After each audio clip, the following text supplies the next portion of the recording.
young entrepreneur. Her name is Kiran, and we met her here in Sicily. She made a great impression on me because she's not only young, but she's also very connected to her roots and her culture.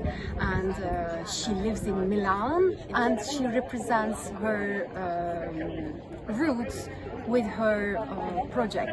So, Kiran, could you please tell me briefly about yourself? Yeah. So I'm originally from India, but I was India. born in London, and I'm a visual storyteller and the founder of Like Rituals, which is my jewelry brand.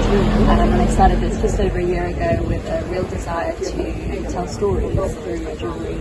And just in general, telling stories through art is such an important thing to me. Yeah. Just in connecting with emotion and using creative expression in a healing way. So yeah, that's kind of where I'm at the moment. It's a very new brand. The journey has just been so beautiful.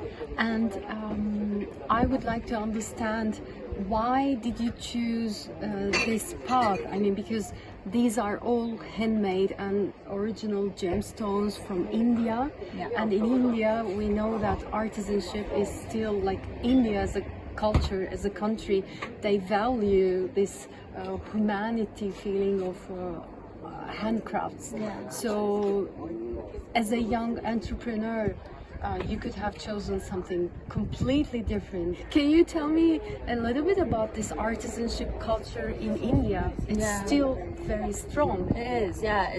I mean, every time I go to India, I'm always so inspired because every single street you go on, there's always an artisan silk shop, an artisan jewelry shop. Yes. And you see all the people in there with their little workshops, making the jewelry by hand, and it's so touching to see the way that they're preserving these traditions. And I always found it just inspiring going there. And it was from my travels to India that I decided that as an Indian, I have to Do explore this something. further. Yeah, I have to explore it. I have to cherish it. My grandma has always been a lover of making things by hand, and jewelry in my family has always had such an important meaning. Even in terms of gifting jewelry and keeping jewelry and handing jewelry down, it's always meant so much more to me than just an object. So yeah, it felt like I needed to do something with it. It wasn't just a decision, it's like something I felt inside. And I think it is such a rich culture, because we are in Sicily, we met in Sicily, and when I look at these beauties, some things resemble something from Sicily. Absolutely. So the colors and it has so kind of richdom, and I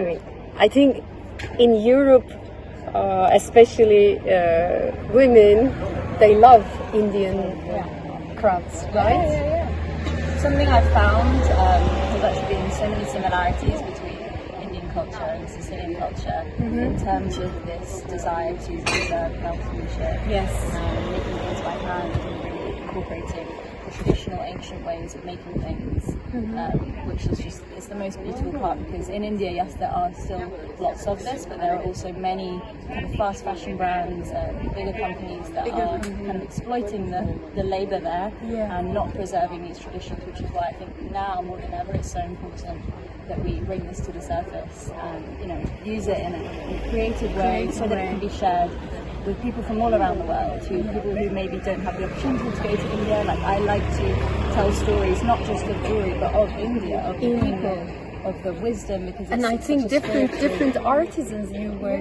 with.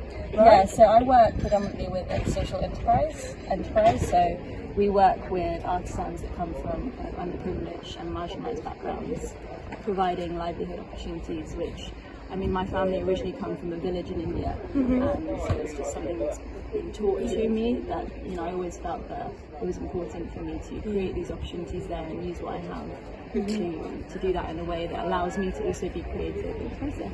Beautiful. World is in your hands now, and India is in every house, I hope. Thank you so much. Thank you.